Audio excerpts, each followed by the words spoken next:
Donc, nous sommes dans la deuxième partie du cours numéro 4, la protection et l'autorité du croyant, sur cette série sur les démons, délivrance et doctrine. Maintenant, on va regarder ensemble que faire avec une génération incrédule et perverse possédant peu de foi. Il y a eu un épisode où un démon refusait de sortir d'un enfant, allant même jusqu'à résister à l'autorité des disciples. Lorsque Jésus arriva sur les lieux, celui-ci chassa promptement le démon. Maintenant, dans Matthieu 17, 14, vers 14 à 16, on va lire ensemble. Lorsqu'ils furent arrivés près de la foule, un homme vint se jeter à genoux devant Jésus et dit, « Seigneur, aie pitié de mon fils, qui est lunatique et qui souffre cruellement. Il tombe souvent dans le feu et souvent dans l'eau. Je l'ai amené à tes disciples et ils n'ont pas pu le guérir. » Ce qui est intéressant, c'est la réponse de Jésus. On va faire une petite étude biblique là-dedans, tant qu'à creuser. C'est la réponse de Jésus qui est intéressante. Au verset 17, alors qu'il manifeste son mécontentement envers ses disciples. Écoutez bien, il ne va pas de main morte. Race, ou si vous préférez, génération incrédule et perverse, répondit Jésus. Jusqu'à quand serai-je avec vous? Parce que s'il dit race, la race, c'est la race humaine. Mais ça se traduirait mieux, génération incrédule et perverse, répondit Jésus. Jusqu'à quand serai-je avec vous? Jusqu'à quand vous supporterai-je? Amenez-le-moi ici. Bon, le problème ici n'était pas le manque d'autorité des disciples. C'était pas ça le problème, mais leur manque de foi. C'est pourquoi un peu plus loin, au verset 20, 21, Jésus explique à ses disciples comment affermir une génération faible au niveau de sa foi. Écoutez bien, parce que le passage a de l'air bizarre. Les disciples ne veulent pas le chasser. Là, maintenant, il les reprend. Mais après, il leur explique tout bonnement. On dirait quasiment qu'il est en train de manger une sandwich. À leur dire, c'est parce que ce genre d'esprit sort juste avec le jeûne et la prière. C'est comme, on dirait que ça colle pas. Mais on va regarder ça ensemble puis on va connecter les points. OK? Comme on dit en anglais, we're going to connect the dots. On va connecter les petits points pour que ça fait un dessin. Donc, Jésus explique à ses disciples comment affermir une génération faible au niveau de sa foi. Il dit, c'est à cause de votre incrédulité, leur dit Jésus. Je vous dis en vérité, si vous aviez de la foi comme un grain de sénévé, vous diriez à cette montagne, transporte-toi d'ici, là, et elle se transporterait. Rien ne vous serait impossible. Mais cette sorte de démon, écoutez bien, ne sort que par la prière et par le jeûne. Donc pourquoi tu étais fru, Jésus, si c'est quelque chose qu'on ne savait pas? Écoutez bien, la leçon à retenir ici n'est pas que le jeûne et la prière ne servent qu'à chasser les démons. Les plus tenaces.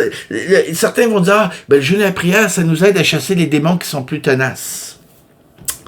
Mais ça sert plutôt à approfondir et à affermir notre foi. Comment? La parole de Dieu nous dit que lorsqu'un homme jeûne, ou une femme, celui-ci ou celle-ci humilie son âme. Isaïe 58, 3 et Psaume 34, 5. Donc, lorsqu'un homme ou une femme jeûne, elle humilie son âme. En effet, l'âme est intimement reliée au corps. Là, on ne parle pas de l'esprit, on parle de l'âme. On parle pas du ruah, qui est le souffle de Dieu. On parle du nefesh, qui est l'âme. Ce qui est le Windows du corps, si vous préférez. Ce qui anime le corps et le rend vivant. En effet, l'âme est intimement reliée au corps. Et lorsqu'une personne jeûne, privant ainsi son corps de nourriture et aussi d'énergie, la troisième personne de notre être, qui est notre esprit, elle ne faiblit pas. Donc, le corps est faible, nos cellules. L'âme aussi est affaiblie parce qu'elle suit de près le corps. C'est le programme qui fait marcher le corps, pour parler à une génération moderne. Mais cette dynamique entraîne chez certains une sensibilité plus accrue aux choses spirituelles parce que l'esprit, lui, faiblit pas quand on jeûne. Alors que l'esprit est gratifié au profit de la chair et de l'âme. C'est aussi pourquoi, lors de situations de crise, lorsqu'un jeûne était décrété, le peuple se concentrait sur la prière et suppliait Dieu d'intervenir. Plusieurs diront aussi que lorsqu'ils jeûnent, leurs sens deviennent plus sensibles ou plus accrus. Ça se peut, personnellement, je ne sais pas, je ne l'ai pas vécu, mais j'ai souvent entendu, je garde l'esprit ouvert, j'ai souvent entendu de sources fiables, de gens aussi, dont le témoignage est bien établi, qui sont plus sensibles quand ils jeûnent. Ça se peut. Il y a plusieurs livres sur le jeûne qui vont l'expliquer encore plus en profondeur. C'est aussi pourquoi lors de situations... excusez, je suis revenu en arrière. Le jeûne est une pratique spirituelle et non une pratique religieuse, parce qu'il y a des gens qui en font une pratique religieuse. Lorsque le jeûne prend une perspective autre que de s'attendre à une manifestation de Dieu ou de faire augmenter notre passion et notre foi, écoutez bien, cette pratique devient ennuyeuse, laborieuse et religieuse. Donc, je répète, lorsqu'on a une autre perspective que d'augmenter notre foi, puis que Dieu se manifeste puissamment ou surnaturellement, quand on a d'autres perspectives, ben, le jeûne peut facilement devenir un exercice religieux, ennuyeux et laborieux. Elle pousse l'homme à se surestimer et à développer une fausse piété. Et ça, je l'ai vu. J'en suis témoin, et plusieurs d'ailleurs le diront. Donc, à développer une fausse piété qui sera trahie par sa vantardise, aussi sournoise soit-elle. Prenez garde à la piété de ceux qui trouvent une façon subtile de montrer qu'ils jeûnent. Car ces derniers aiment paraître plus spirituels. C'est de l'orgueil. En fait, leur jeûne est pratiquement un péché.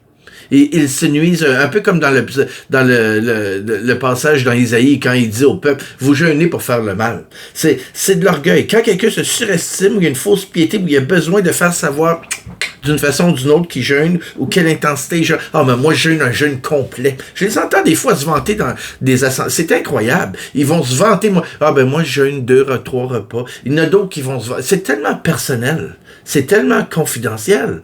Sans toi puis Dieu. Ils viennent de faire sauter leur jeûne. Le jeûne ne nous rend pas plus saints, plus pieux ou plus spirituels que les autres.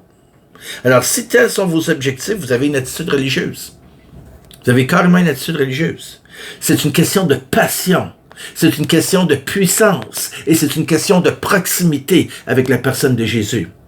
Le jeûne est intimement lié à la passion et à l'échange avec notre Dieu, afin d'expérimenter sa puissance. Lorsque les pharisiens ont cherché à reprendre le Seigneur parce que ses disciples ne jeûnaient pas, souvenez-vous de la réponse de Jésus. Jésus leur répondit, « Les amis de l'époux peuvent-ils s'affliger pendant que l'époux est avec eux? Les jours viendront où l'époux leur sera enlevé, et alors ils jeûneront. » Matthieu 9, 15. Remarquez l'analogie que prend le Seigneur. Il compare la relation des disciples avec Jésus à une relation amoureuse. Alors que Jésus était présent avec les disciples, le jeûne ne leur était pas nécessaire. Mais maintenant qu'il est absent, et parce que son absence nous attriste, donc nous afflige, alors le jeûne devient un outil précieux pour rendre l'homme assoiffé de Dieu, plus sensible à sa présence et à son approche. Le but du jeûne est de communier et de se rapprocher du Saint-Esprit. Isaïe 58, 2b et Isaïe 4b. Je dis B parce qu'on peut classer ces versets-là à B, C. Le jeûne nous permet d'approfondir notre communion avec Dieu, de ressentir son esprit de façon plus concrète et d'avoir un impact spirituel dans le monde naturel. Donc tout cela se fait par la foi. Si on suit aux écrits de Paul, il revient à chaque croyant de travailler à être un sacrifice vivant pour Dieu en maintenant son corps et son âme pure, incluant inévitablement le jeûne et la prière. Il y a des gens qui sont pas capables de jeûner 3 repas. Il y en a qui peuvent pas jeûner une semaine, juste avec de l'eau. Le jeûne, c'est vraiment humilier son âme. Toi, si c'est 2 repas à cause de tes conditions de santé, à cause de ta force morale, Dieu connaît ton cœur, Dieu connaît ton corps et Dieu connaît ton sacrifice. Si tu dis, mais moi, à cause d'une condition de santé, je peux pas jeûner du tout de nourriture, il y a bien d'autres choses que tu peux jeûner. Tu peux jeûner de téléphone. Tu peux jeûner de scrolling sur des petites applications. Tu peux jeûner de choses qui gratifient ta chair, ton corps, au profit de l'esprit. C'est sûr qu'il faut pas comparer les gens, faut pas comparer les jeûnes. Le jeûne est entre toi et Dieu. Oui, le jeûne dans la Bible est le plus populaire, c'est un jeûne alimentaire. Mais vous lirez comme faut le passage d'Isaïe sur le jeûne. Puis vous allez en venir à la même conclusion que moi. Donc, ce genre de pratique devrait être naturel chez l'enfant de Dieu qui est rattaché à son Père céleste. Moi, j'aime beaucoup les films. Je suis un cinéphile. Et par contre, je n'écoute pas les films de violence gratuite. Le Saint-Esprit me l'interdit. Et quand je désobéis, je sens la lourdeur. J'ai quitté des cinémas souvent. Parce que sinon, quand tu désobéis, ou tu t'assines avec Dieu, ou tu te crées des raisons, c'est toi qui vas payer le prix parce que tu as de la misère à entendre sa voix. Il y a plusieurs passages qui parlent de ça. Celui qui détourne ses mains d'un gain sordide ou qui ferme ses yeux, ses oreilles à la violence et au sang, lui, il va lui être donné du pain, Dieu va l'élever. Écoutez, il y a des passages, il y a des passages clairs là-dessus. Si jamais vous voulez avoir le passage exact, parce que je ne l'ai pas ici, vous me le demanderez dans les commentaires, ça va me faire plaisir. Mais il y a un passage très clair où Dieu promet de la nourriture spirituelle à celui qui se prive de regarder le sang couler. Donc, puis ça concerne autant le sanguinaire dans la vie réaliste que celui qui s'amuse à écouter des films avec du sang. Il dit, c'est juste des films, c'est juste des films. Ouais, ben demande-toi aussi, c'est juste pourquoi t'entends pas la voix de l'esprit, parce que c'est des choses que Dieu déteste. Là, j'ouvre une parenthèse, c'est que je vais la refermer, parce qu'on peut partir loin avec ça. Donc, il y a des pratiques chez l'enfant de Dieu qui est rattaché à son Père céleste comme le jeûne. Romains 12:1 dit, « Je vous exhorte donc, frères, par les compassions de Dieu, à offrir vos corps comme un sacrifice vivant, saint, agréable à Dieu, qui sera de votre part un culte raisonnable. » Mettons de côté un instant. Mettons le jeûne de côté, juste un instant. Quand un chrétien refuse de servir le Seigneur tel que le mentionne l'apôtre Paul, c'est-à-dire avec son corps, en marchant dans l'obéissance et la sainteté, ben, il le fait par défaut, il expose par défaut son âme et à avoir des ouvertures qui permettront à l'ennemi de son âme, justement, d'avoir du terrain dans sa vie et de prendre avantage sur lui. Un peu comme on a parlé dans un cours précédent avec les bactéries. Il faut vraiment voir les démons comme des bactéries. Puis, c'est pas parce que tu es chrétien que tu es protégé des bactéries. Façon de parler, là. C'est là qu'on voit aussi beaucoup de pratiques dans le Lévitique qui prennent tout leur sens. On va regarder ça plus loin. Les mauvaises pensées et les convoitises dans la chair sont des aspects de notre âme qui ont besoin d'être entretenus et qui peuvent facilement être souillés. Donc l'âme du chrétien peut être facilement souillée si elle est négligée ou si on y prête peu attention.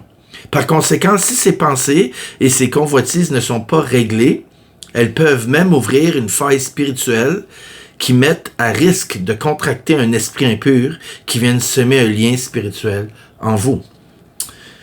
Regardons ensemble les influences démoniaques internes et externes. Donc, la délivrance ne s'adresse pas seulement aux gens qui semblent être vexés par un esprit impur habitant en eux. Il y a aussi des personnes qui se font vexer spirituellement ou en se faisant attaquer ou blesser dans la chair. Les démons externes. On va regarder les démons internes, les démons externes. Les démons externes. Ces esprits ne nécessitent pas une délivrance en tant que telle. Tout ce qu'il faut faire, c'est Jacques qui dit, au démon, et c'est de lui résister, et celui-ci devra éventuellement fuir. Jacques 4:7. Donc, tel que mentionné plus tôt, il est également écrit dans le psaume 125 au verset 3 que Dieu ne permettra pas continuellement que le sceptre ou le règne de l'iniquité repose sur le juste pour que celui-ci se détourne de Dieu et tende les mains vers le mal. Donc, les démons externes, c'est exactement de ces démons-là quand Jacques dit « Résistez à l'ennemi, puis il va fuir loin de vous ». C'est qui nous permet de discerner si un démon se trouve à l'intérieur ou à l'extérieur d'un croyant et sa capacité de chasser le démon. Un démon qui opère sur une base externe peut être chassé par le croyant. Tout ce qu'il a à faire est de résister au démon, de prendre autorité et de le chasser. Alors ce démon devra s'en aller. Maintenant, les démons internes. Quand un démon interne est en cause, il se loge à l'intérieur d'une personne. Et cette personne aura normalement besoin d'une aide extérieure, communément appelée de la délivrance. Cet esprit vient se loger par des pratiques reliées à la consommation abusive de drogue ou d'alcool, qui laisse l'âme de la personne vacante pendant que celle-ci se trouve dans un état second. Et il y a aussi la convoitise, la pornographie, la luxure et toute autre activité sexuelle déviante qui dévie du cadre prescrit par Dieu, clairement dans sa parole. Et il y a aussi la colère extrême, un traumatisme émotif psychologique. Donc, il y a la colère extrême, il y a un traumatisme émotif psychologique et tout excès et dépendance qui exerce un contrôle sur la vie d'une personne. Et on a aussi l'abus sexuel et physique, le viol et l'inceste. Voyez-vous, ces choses-là vont vexer, ouvrir des portes. Il y avait un ministère qui se faisait auprès des prostituées dans la rue. Puis 99% des femmes qui sont dans la prostitution vont vous dire qu'ils ont été abusées quand ils ont été jeunes. Voyez-vous, il y a eu un traumatisme quand ils étaient petits qui a laissé une fissure pour qu'une entité vienne les vexer, les pousser dans une direction. Un autre indice clair, puis je suis pas en train de dire que les prostituées sont possédées. Vous savez qu'est-ce que je pense de la possession. Je pense que l'ennemi, qui rôde comme un lion, vexe et attaque les êtres humains en général. Est-ce qu'il y a des gens qui sont plus vexés que d'autres? Absolument. Et est-ce qu'il y a des chrétiens plus vexés que l'autre? Oui, évidemment. Un autre, il faut vivre en dessous d'une roche ou être aveugle pour ne pas s'en rendre compte. Donc, on va terminer cette petite vidéo en disant un autre indice clair qu'un démon est actif à l'intérieur d'une personne et que cet individu ressentira qu'une entité autre que la sienne est à l'œuvre et qu'elle influence de manière très intrusive sa personnalité. Souvent, ils vont les chipper en psychiatrie, ils vont les envoyer en psychiatrie automatiquement. Cette influence démoniaque se manifestera sous forme de pulsions envahissantes, de pensées ou d'idées fixes qui ils vont submerger ses pensées, des désirs qui sont dominants au niveau de sa chair, d'un sentiment de lourdeur drainant qui va drainer son énergie vitale, morale, qui rappelle vaguement d'ailleurs une fièvre. C'est comme une fièvre légère accompagnée d'un épuisement mental. Ça, ce sont des signes que quelqu'un a une entité qui vient le vexer puis qui a un lien là, qui s'est créé, un démon interne, comme on dit. Là, certains d'entre vous vont dire, c'est quoi cette histoire de démon externe, démon interne? Regardez, si vous êtes ignorant de certaines choses, c'est pas parce que vous l'ignorez que vous êtes obligé de vous priver d'écouter, d'observer et d'apprendre. Parce que l'arrogance prive beaucoup de chrétiens, beaucoup de dénominations aussi, de bien des vérités qui libéraient vos frères et vos sœurs. J'ai eu des frères et sœurs, moi, qui sont venus, même un frère Baptiste, une fois, qui m'a appelé, puis ça m'a touché son humilité, parce que c'était un homme d'un vaste intellect. Puis il m'a dit, écoute, on a besoin d'aide, j'ai besoin d'aide. Il y a quelqu'un, puis je sais, lui, c'était contre la doctrine globale de son assemblée, mais lui voyait clair. Il dit, lui, il est chrétien, mais il y a une entité. Puis, c'est pas le genre de truc que tu veux dire à ton église quand tu es dans certaines affiliations chrétiennes. Hein? Tu peux être très mal vu. Habituellement, les individus qui sont pris dans ce genre de cycle se sentent abattus pour revenir à l'épuisement moral de ceux qui ont une entité qui a un lien à l'intérieur. Habituellement, les individus qui sont pris dans ce genre de cycle se sentent abattus, désespérés et découragés face à leur situation récurrente. Plusieurs voient leur tourment comme étant sans issue, comme s'ils en sortiront jamais. Souvent, l'entité va essayer de les amener à l'abattement, au découragement, même à des pensées suicidaires. C'est tellement important d'avoir l'écoute, le cœur ouvert aussi.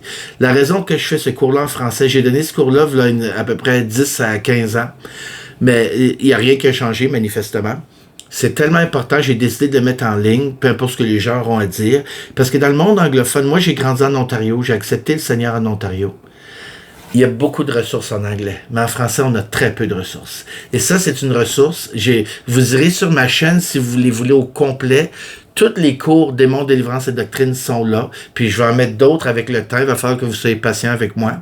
Une des choses qui m'a motivé, moi, quand je suis venu au Québec, puis je pense que Dieu m'a donné un don là-dessus, c'est vraiment d'enseigner, c'est de mettre dans la francophonie des choses qu'on a peut-être peu ou qu'on a peut-être pas, puis de le mettre accessible, traduit ou juste enseigner. Moi, ça, c'est un enseignement que Dieu m'a mis à cœur. Donc, j'ai fait mes recherches, puis à la fin de ce cours, je vais mettre la bibliographie, les œuvres qui ont été citées aussi, mais surtout, moi, je raconte, ce que je vous raconte vient d'expériences personnelles, d'expériences par des collègues, mais surtout et par-dessus tout d'un fondement bien biblique solide. C'est pourquoi vous allez tout le temps me voir, vous donner des exemples de la parole, de connecter les points de la parole pour qu'on voit une vue d'ensemble au lieu de créer des doctrines, des morceaux de doctrine qui laissent des gros points d'interrogation. Donc, on va faire un troisième vidéo sur ce cours numéro 4. On va terminer donc le cours numéro 4 avec une vidéo sur la protection de l'autorité du croyant. Donc, on va regarder dans les prochains 15 minutes l'autorité du croyant.